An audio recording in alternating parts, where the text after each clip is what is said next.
Welcome to Kiss and Chapters, where every story begins with a spark and ends with a swoon. If you love heart-fluttering romances, unexpected twists, and characters you'll root for, you're in the right place. Don't forget to like, subscribe, and hit the notification bell so I can keep bringing you more sweet, emotional, and unforgettable stories. Let's fall in love with every chapter, together. Chapter 1. A Home on the Brink. Rain poured relentlessly over the old rooftop of Bright Haven Orphanage, a mismatched patchwork of tin and tiles that had seen better days. The leaks had grown bolder this week. One in the hallway, another in the laundry room, but Nelly Gomez barely noticed. She was too busy staring at the red-stamped envelope in her trembling hands. Final notice. Eviction imminent. Her heart sank, the kind of sinking that felt like drowning in slow motion. "This can't be happening," she whispered, brushing her soaked curls from her forehead as thunder rolled in the distance. The children's laughter echoed faintly from the kitchen where dinner was being prepared. Mac and cheese night, their favorite. How could she tell them? 12 kids called this crumbling old house their home. 12. And they trusted her to keep them safe. She crumpled the notice and shoved it into her bag, plastering on a smile as she walked into the kitchen. The kids, ranging from toddlers to teens, were gathered around the long wooden table, chattering and clinking forks. "Miss Nelly, I made you a plate." Little Anya, age 4, held up a lopsided scoop of mac and cheese with too much pepper. Nelly knelt down and kissed her forehead. "You're the best chef I know." Inside, her stomach twisted. She had 3 weeks to pay off a debt she couldn't afford. Donations had slowed, the last grant expired, and with the repairs needed, Bright Haven was barely holding itself together. That night, after the kids were tucked in, Nelly changed into a second-hand black dress and stood before the bathroom mirror. Her curls were pinned up, lips tinted rose, and eyes lined with a determination she wasn't sure she felt. She had one shot left. Tonight's charity gala hosted by the Greenstone Foundation wasn't her kind of crowd, but she had to try. Someone in that room could be her miracle. At the gala, the ballroom was filled with chandeliers, chatter, and the scent of expensive cologne. Nelly stuck out like a paper flower in a crystal vase. She moved from one table to another, introducing herself politely, but most people offered nothing more than empty promises or tight-lipped smiles.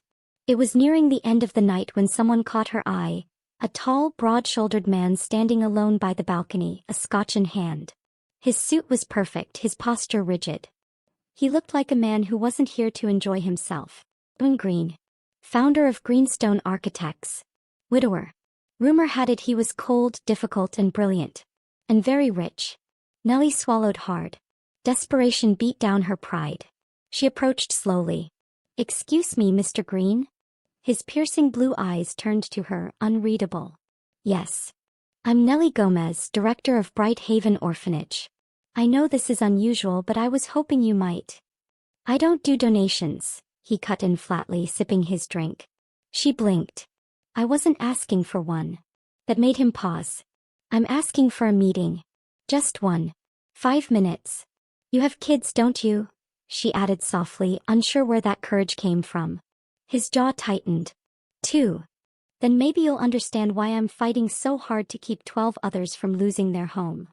Something flickered in his eyes. Regret? Curiosity? It vanished just as fast. "Fine. 5 minutes. Monday. 10. My office." Before she could thank him, he walked away. Monday morning. Nelly sat straight in Owen Green's sleek office, surrounded by cold stone, steel shelves, and silence. He studied her, fingers steepled. "I looked up your orphanage.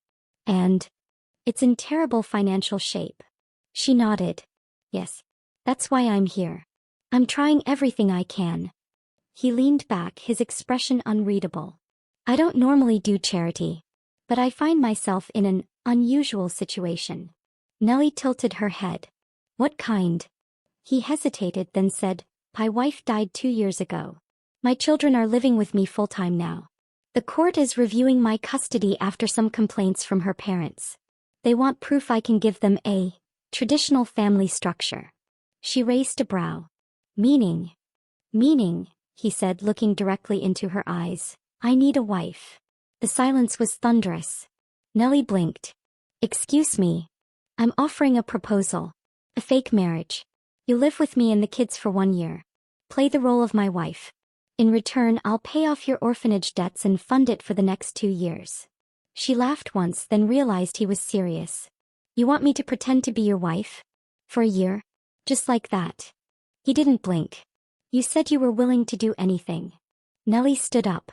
Her pulse raced with anger, fear, and something else. She opened her mouth to refuse, but then remembered Anya's smile. Leo's asthma medicine. The broken roof. This is insane, she said. He nodded once. But effective. She hesitated, then said the 2 words that would change her life forever. I'm in. Chapter 2, Paper Rings and Pretend Vows. If someone had told Nelly Gomez last week that she'd be fake marrying a complete stranger for the sake of saving her orphanage, she would have laughed. Loudly. But here she was, sitting in a law office with Owen Green, watching a notary stamp a very real-looking marriage certificate. This is crazy, she muttered under her breath. Owen didn't even flinch. It's a contract. Keep that in mind. His voice was as calm and cold as ever, like this was just another business merger. Which, in some twisted way, it was. Nelly looked down at the sleek gold ring he'd just placed in front of her. No frills. No sparkle. Just a plain band that screamed practicality. You're sure this will help your custody case? Owen nodded. Their grandparents are conservative. They'll back off once they see a nuclear family image. Courts lean towards stability. And your kids? He hesitated for the first time. They don't know yet. Her mouth fell open. What do you mean they don't know? I haven't told them, he said, folding his hands together. I thought it would be easier to introduce you as we go. You're serious. They're children. They'll adapt. Nelly blinked slowly. You're lucky I'm doing this for the kids. Mine and yours. Owen didn't respond, but something in his jaw shifted. The move-in. The next day, a small moving truck parked in front of Owen's sleek, modern house in the suburbs. It was the kind of place Nelly would have never dreamed of living in. Glass walls, minimalistic furniture, and a robotic vacuum that startled her more than once. She carried 2 boxes into the guest bedroom, which was now technically her bedroom, and placed them by the wall. These are all your things? Owen asked, glancing at the modest pile. Nelly smiled faintly. Running an orphanage doesn't leave much room for souvenirs. He looked like he wanted to say something but didn't. Instead, he checked his watch. The kids will be home in 15 minutes. I hired a sitter for the morning. You'll meet them after dinner. She nodded, heart pounding. This wasn't just a contract anymore. She was about to meet the 2 most important people in Owen Green's world. Dinner disaster. The dining room was large and sterile, like a showroom. A silent maid served roasted chicken, rice pilaf, and vegetables that looked too perfect to be real. Across the table sat Liam, 7, and Maya, 4. Both beautiful little kids with Owen's deep blue eyes. Liam barely looked up from his plate. Maya stared openly at Nelly. Are you the new nanny? Maya asked, poking a carrot. Owen opened his mouth to answer, but Nelly jumped in gently. Not quite. I'm your dad's friend. I'll be staying here for a while. Maya beamed. Do you like ponies? Love them, Nelly said, grateful for the easy in. Liam, however, didn't speak. He didn't even make eye contact. Just chewed and stared at his fork. You don't have to be afraid of me, Nelly offered gently. He didn't respond. Can we watch cartoons after dinner? Maya asked Owen. One show. Then homework. Nelly smiled. Maybe I can read a story afterward? Maya nodded eagerly, but Liam pushed his chair back and stood up. Excuse me, he muttered, disappearing down the hallway. Nelly's heart sank. Is he always like that? She whispered to Owen. He doesn't warm up to people easily. Especially women. The implication was clear. Since his mother died. A story and a start. Later that evening, Maya snuggled into Nelly's lap with a book while Owen sat in the corner, reading architectural plans. And the bunny hopped all the way home, Nelly finished, closing the book. Can you stay in my room? Maya asked sleepily. Nelly looked at Owen, who gave a rare, quiet nod. After tucking her in, Nelly stepped into the hallway, and nearly bumped into Liam. He was standing outside his room holding something in his hand. Hey there, she said gently. He didn't respond but held out a drawing. Crayons, scribbled lines. A house. 2 kids. A tall man. A woman with big curly hair. Nelly's breath caught. You drew this. He nodded. Is this me? He hesitated, then shrugged and muttered, You don't look mean. She knelt. That's a good start. Liam looked up at her, eyes searching. Are you going to leave too? It hit her like a punch in the chest. No, she said softly. I'm here to stay. Chapter 3, Breakfast, Bedtime and Bumps. The smell of burnt toast drifted through the air like a silent alarm. Nelly Gomez, barefoot and wearing Owen's too large hoodie over her pajamas, waved a kitchen towel at the smoke detector. The toaster popped violently beside her, spitting out 2 charred slices. Okay, she muttered, fanning the air, so I can't bake, broil or apparently even toast. Behind her, 4-year-old Maya sat at the kitchen island swinging her legs and sipping chocolate milk. Daddy usually just gives us cereal. Nelly blinked. Well, that explains the lack of pots in this house. Maya giggled, revealing her milk mustache. You make breakfast funny. From the hallway, footsteps approached. Nelly turned to find Owen standing in the doorway, still in his buttoned shirt and slacks, holding his phone like a shield. The smoke alarm again? He asked dryly. I was trying to make French toast. It rebelled, Nelly said, holding up the offending slices. I surrender. Owen almost smiled. Instead, he poured himself coffee and sipped it like he was ignoring the chaos. Liam's up, he said. He's not hungry. Did he sleep okay? Nelly asked, trying to hide her concern. Owen shook his head faintly. He has nightmares. He doesn't talk about them. She nodded, remembering the look in Liam's eyes the night before. Sadness far too deep for a 7-year-old. I'll try again later. Maybe pancakes are less threatening. Later that morning, Nelly stood outside Liam's door with a plate of slightly better toast and sliced apples arranged like smiley faces. She knocked gently. Hey Liam. Breakfast delivery. No answer. She waited. Then slowly opened the door. He was sitting on the floor in his pajamas, building something out of Lego bricks. The room was spotless, almost clinical, clearly Owen's influence. I thought maybe you'd like some food. I promise it's not burnt this time. He didn't respond but eyed the plate. Nelly didn't force it. She set it on his desk. I'll just leave it here. If you change your mind, the apple guy has a really big smile. When she turned to leave, his small voice stopped her. You don't talk loud. She turned. Nope. I don't need to. Miss Abby from before yelled a lot. And she wore perfume that made my nose itchy. Nelly smiled. Well, I don't yell. And my perfume smells like vanilla cupcakes. He gave her a small, suspicious nod. It was a start. Afternoon tension. At lunchtime, Nelly tried to make grilled cheese. One sandwich caught fire. Owen walked in, took one look at the scorched pan and reached for his phone. What are you doing? Nelly asked. Ordering takeout. No, she cried, snatching the phone. I am learning. And learning includes mistakes. You can't just cater through life. Owen stared at her. I'm a very efficient man, Nelly. Time is valuable. So are burnt sandwiches, she argued. He blinked. Do you want your kids to remember happy memories or food delivery receipts? Silence. Then reluctantly he put his phone down. They ate semi-burnt grilled cheese in the living room on a giant rug. Maya pretended hers was a cheese spaceship. Liam actually smiled when his made a crunchy sound. And Owen ate in silence but didn't get up once. Bedtime battles. That evening, Maya wanted 2 stories, a pillow fort and a lullaby. Nelly happily obliged and Owen lingered at the door watching quietly. You're good with them, he said after she finally tucked Maya in. Nelly shrugged. I run a house full of kids. It's my thing. Still, Owen said, you're natural. She glanced at him. That's the nicest thing you've said to me since we fake married. He looked mildly embarrassed. Don't get used to it. She laughed. As they walked back to the hallway, Liam's door opened again. Can I show you something? He asked, his eyes flicking between the 2 adults. Nelly knelt down. Of course. He led her into his room and pointed at his Lego model. It was a house, with 4 tiny figures inside. A dad. A girl. A boy. And a new figure with curly hair and a big smile. I added you, he said shyly. You can live here too now. Nelly's throat tightened. Thank you, Liam. I love it. Behind her, Owen stood in the doorway watching. Not with suspicion. Not with irritation. but something softer, something warm. She stood and turned to him. I think your kids are trying to make this fake family real, she said quietly.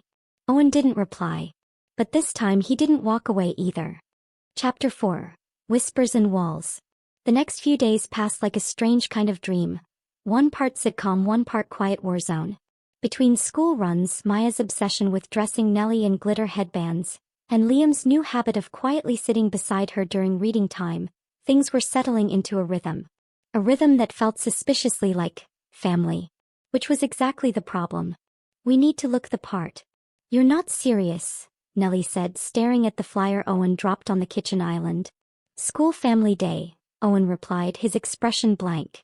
All students must attend with their parents. Or, he looked at her meaningfully, both parents. Nelly arched an eyebrow. So now we're doing public appearances? We're doing what the court expects a stable couple to do. She crossed her arms. So, acting. In front of dozens of people. As your loving, devoted wife. He handed her a schedule. There's a 3-legged race, face painting, and something called a couples quiz. Nelly stared at the paper like it personally offended her. This is a trap. But later that night, Maya stood on her bed bouncing with excitement. Are you coming to family day? Please say yes. I want to do the art station with you. And Daddy always forgets to smile for pictures. Nelly looked at Owen, who stood in the doorway looking mildly helpless. Yes, sweetie, she said gently. We'll all go together. Family day at Willow Heights Elementary. The school lawn was filled with booths, balloons, and the scent of popcorn. Nelly held Maya's hand while Owen walked beside them, Liam between them, wearing a hoodie despite the sun. Parents turned to stare. Some nodded politely. Others whispered behind hands. One woman actually gasped. That's Owen Green. The architect. He remarried. Nelly smiled through her teeth. Yes. I'm his lucky second chance. They stopped at the art station. Maya chose pink glitter paint.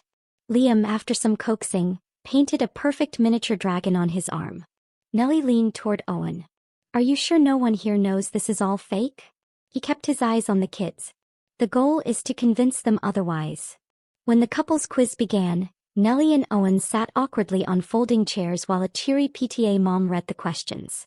What's your spouse's favorite color? Owen hesitated. Gray.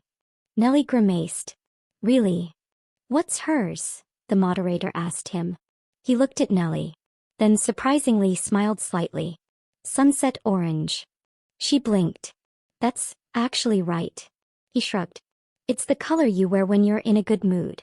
Nelly's heart did something weird in her chest. Weird, fluttery, and warm. The pretend kiss. They came in second place. Maya was thrilled. Liam even smiled once. But then came the final part of the day. A photo booth set up for family snapshots. Let's go. Maya tugged them toward it. Liam stood awkwardly behind them. Owen placed a steadying hand on his shoulder, and Nelly gently reached for Maya's hand. As the photographer counted down, 3, 2, 1, Owen leaned in and brushed a kiss on Nelly's cheek. The flash captured her wide eyes, his composed expression, and the stunned silence that followed. You didn't have to do that, she whispered later, wiping glitter off her cheek. It looked real, he said. It felt real, she replied, her voice quieter. Whispers behind the walls. That night, Nelly sat in the kitchen with a cup of tea. The kids were asleep, the dishes done. The silence of Owen's house felt less cold now, but tonight it had a strange tension. Today was nice, Owen said, coming in and pouring himself water. Yeah, Nelly said, tapping her cup. Suspiciously nice. He didn't sit, just leaned on the counter. You're good at this. She looked up. At what? Pretending. She let out a soft laugh. You're not too bad yourself, Green. He was quiet for a long moment. I haven't seen Liam smile like that in months. And Maya keeps calling you her sparkle mom. Nelly's throat tightened. Owen. He looked away. They like you. She bit her lip. That's the problem. This isn't real. Sooner or later they'll get hurt. A beat.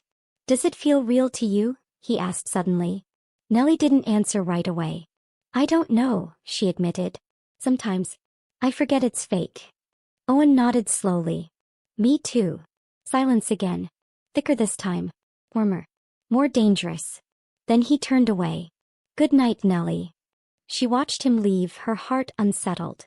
Because pretending was supposed to be easy. But falling might not be pretend at all. Start to truly blur. Chapter 5. The Storm in the Shelter. It started with a flicker. One moment the sky was clear. The next, clouds rolled in like an army. Rain pounded the roof of the Green residence. Wind howling against the windows like it had a vendetta. Nelly peeked outside, holding Maya in one arm, a flashlight in the other. Looks like a big one, she muttered. Owen had texted hours earlier that he'd be late at a construction site. Flooding issues. The irony wasn't lost on her. She glanced at the time. 9:13 p.m. No power. No Owen. The house groaned under the storm, and Liam, sitting stiff on the sofa with a book clutched in his lap, flinched when thunder cracked. Would you guys like to camp out in the living room? Nelly offered with her best comforting smile. I'll build a blanket fort. Top-tier storm protection. Maya clapped. Liam didn't protest. That was enough. Blankets, flashlights, and fear. With a stack of pillows, a lot of blankets, and 3 flashlights, Nelly created a cozy shelter in the middle of the living room. Maya curled up at her side, clutching a stuffed bunny. Liam lay on the opposite end, back to them but not too far away. Nelly lit 2 battery-powered candles and pulled out her secret weapon, marshmallows. Emergency Esmores kit, she said solemnly. Every good fort needs one. You're weird, Liam said, but there was a ghost of a smile. Thank you. I try. Another crack of thunder sent Maya diving into Nelly's lap. Hey, it's okay, sweetheart. She smoothed the girl's hair, holding her close. We're safe. Is Daddy coming home? Nelly hesitated. He'll be back as soon as he can. He promised, right? Maya nodded sleepily, clutching tighter. Later that night.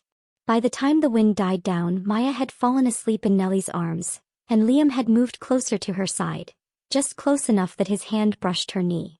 Can I stay here? He whispered. Nelly's voice caught. Of course. They both fell asleep like that. Maya tucked against her, Liam breathing quietly on the other side, their little blanket fort flickering with soft light. Owen's return. It was past midnight when Owen returned, soaked to the bone, his jacket clinging to him as he unlocked the door and stepped inside. What he saw stopped him in his tracks. In the center of the living room was a fortress of pillows. Inside it, Nelly cradled Maya while Liam lay protectively nearby, one small arm resting over Nelly's ankle. They were all asleep. Peaceful. Safe. His children. Nelly. He swallowed hard, something deep in his chest tightening. He wanted to take a photo. Not for evidence. Not for the custody case. Just to remember this. Instead, he stepped forward carefully, tugged off his shoes, and sat on the edge of the couch beside the fort. Nelly stirred. Eyes fluttered open. She blinked at him sleepily. You're back, she whispered. He nodded, voice rough. The road was blocked. Sorry. He glanced at him, then at the kids. They were scared. We did our best. You did more than that, he said quietly. They sat in silence, watching the sleeping children. Then softly Owen added, You make this house feel like home. Nelly's heart flipped. I thought it already was, she said, her voice barely audible. Owen's gaze lingered on her for a beat too long. Then he looked away. I'll take the couch. Before she could stop herself, she reached for his hand. Stay, she said. Just for a minute. So he did. They sat there side by side, the storm fading behind them, but something else beginning in its place. Morning after. Sunlight streamed through the windows. The storm was gone, and the kids were now giggling in the kitchen with cereal and melted marshmallows. Owen sipped his coffee, standing beside Nelly. You're good with them, he said again. She smiled faintly. I love them. He turned to her slowly. Even though they're not yours? She looked up at him. They are now. Owen didn't respond. But later that day he opened a drawer in his office and quietly slid the marriage contract to the side. Because for the first time he was starting to wonder if they needed it at all. Chapter 6. The Custody Hearing. The days following the storm were filled with laughter and calm, almost like the eye of something bigger still brewing. Nelly woke up earlier than usual that Friday. Her nerves were already buzzing. Today was the custody hearing. It was supposed to be a simple review, just a formality. But Owen's late wife's parents, the Whitmores, had filed a new petition to take custody of Liam and Maya, claiming Owen's home was emotionally unstable and inappropriately structured for children. They didn't even know Nelly, but they'd already labeled her a temporary distraction. A frosty morning. "Don't let them get to you," Owen said over breakfast. His voice was calm, but his tie was twisted and he was stirring his coffee instead of drinking it. "I'm just here to play the part, right?" Nelly said, trying to keep it light. Owen looked at her then. Really looked. "You're not just playing a part." Nelly blinked. "What do you mean?" Before he could answer, Liam came bounding into the room holding a paper airplane. Maya followed, dragging her unicorn backpack. "Can Miss Nelly come to school pick up again today?" Liam asked. Owen opened his mouth, but Nelly smiled and answered first. "If it's okay with your dad, I'd love to." Maya wrapped her arms around Nelly's leg and beamed. "You're better than cereal." Nelly laughed. "That might be the highest compliment I've ever received." At the courthouse. The courthouse was sterile and cold, and the Whitmores were colder. Mrs. Whitmore wore sharp pearls and sharper words. "You don't belong in their lives," she said the moment Nelly walked past. "We know what this is." Owen stepped between them. "That's enough. We won't let her manipulate her way into this family," Mr. Whitmore added, eyeing Nelly like she was a virus. Nelly's hands clenched into fists, but Owen placed a steady hand over hers. "I've got this," he said. "Just trust me." When they stepped into the courtroom, Nelly felt like the spotlight was blinding. The judge looked at her, then at Owen, then at the file thick with statements and photos. The testimonies. Owen's lawyer presented their case. Stable home, enrolled in therapy, good schooling, daily routines, and yes, a loving new wife. The judge turned to Nelly. "Mrs. Green, how long have you been married to Mr. Green?" Nelly hesitated. 3 months, Your Honor." "Are you employed?" "I manage Bright Haven Orphanage. I've worked with children for over 8 years." "Why did you agree to this marriage?" She glanced at Owen. Then at the kids who were sitting in the back with a court-appointed assistant. "Because they needed someone. And so did I." The courtroom went quiet. Mrs. Whitmore stood. "She's not their mother. She's just filling a void." "They aren't feeble," Nelly said gently, her voice shaking. "I'm not trying to replace anyone. I just want to love them. And I already do." Owen looked at her, jaw tight. Then he stood up. "Permission to speak, Your Honor?" The judge nodded. "The confession." Owen walked to the front, nerves completely stripped from his face. "I didn't marry Nelly for love. At first it was a solution. A business deal to show stability. But along the way I realized something I never expected." He looked straight at Nelly. "She made my house feel like a home again. She brought laughter back to my kids' eyes. Liam talks to her when he won't talk to anyone else. Maya sings in the mornings now." Nelly's eyes burned. "She's not just playing a role. She became family. Real family. And I didn't just fall for what she did for my kids. I fell for her." The room held its breath. "I'm in love with my wife, Your Honor. And I don't care what it started as. It's real now." Nelly's heart pounded in her chest like a drum. After the verdict. An hour later, the judge gave her ruling. The court found no reason to question the fitness of Owen Green's household. Custody would remain with the father. The case was closed. Mrs. Whitmore stormed out, muttering, but Nelly barely noticed. She was too busy trying to keep her legs from buckling. "You didn't have to say all that," she told Owen outside the courthouse. "I meant every word," he replied. Nelly looked up at him. "Even the part about love?" He reached for her hand slowly, carefully, like he wasn't sure he had the right. "Especially that part." Then for the first time, not for the judge, not for the papers, not for the lie, they kissed. And it felt like truth. Chapter 7. Not just a contract. The hearing was over. The custody was secured. The kids were safe. No. Nelly Gomez was packing her things. Quiet boxes, loud feelings. She folded her dresses carefully into a suitcase, slowly, as if dragging it out would make it easier. It didn't. Her hand paused over a tiny glitter-stained headband Maya had put on her during one of their pretend tea parties. "You're really leaving?" came a small voice behind her. She turned.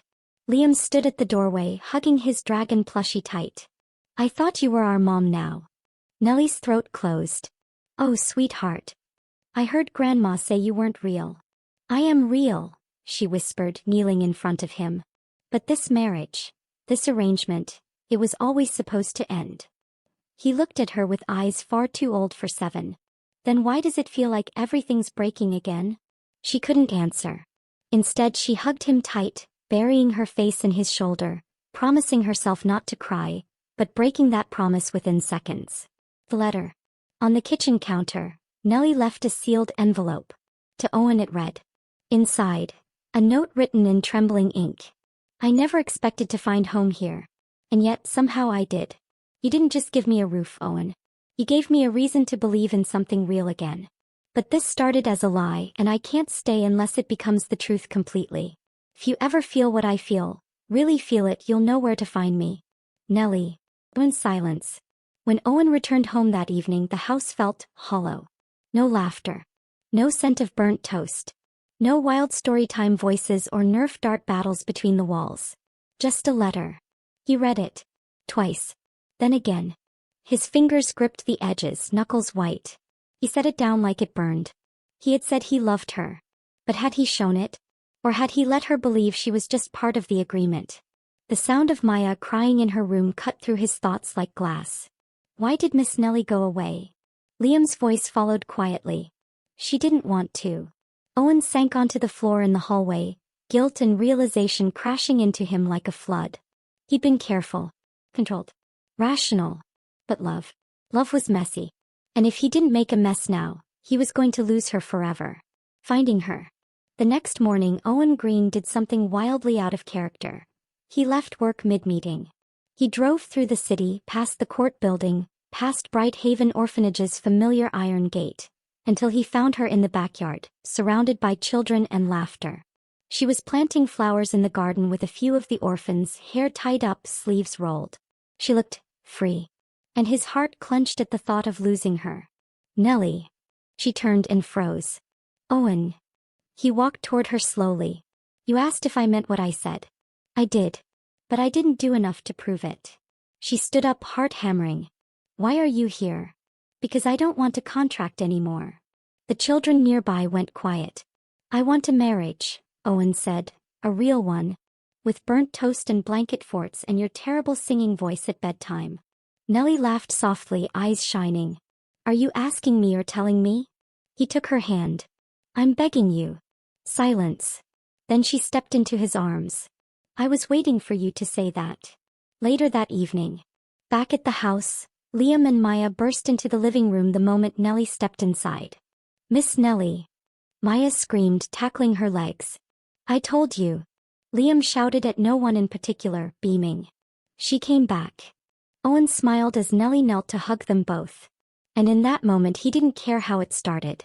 Only that it was real now. Chapter 8. The Family We Made.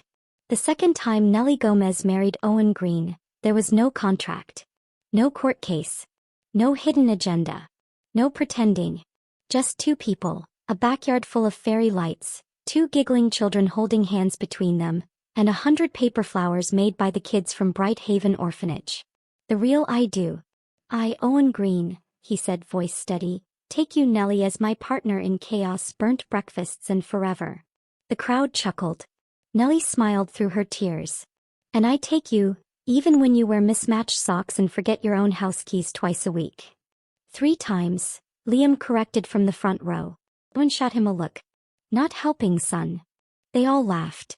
And when the officiant said, you may kiss your bride, Owen didn't hesitate.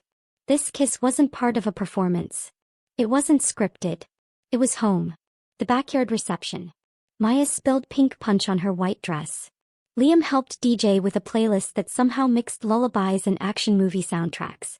And Nelly danced in Owen's arms as fairy lights blinked softly above them, laughter and music swirling around.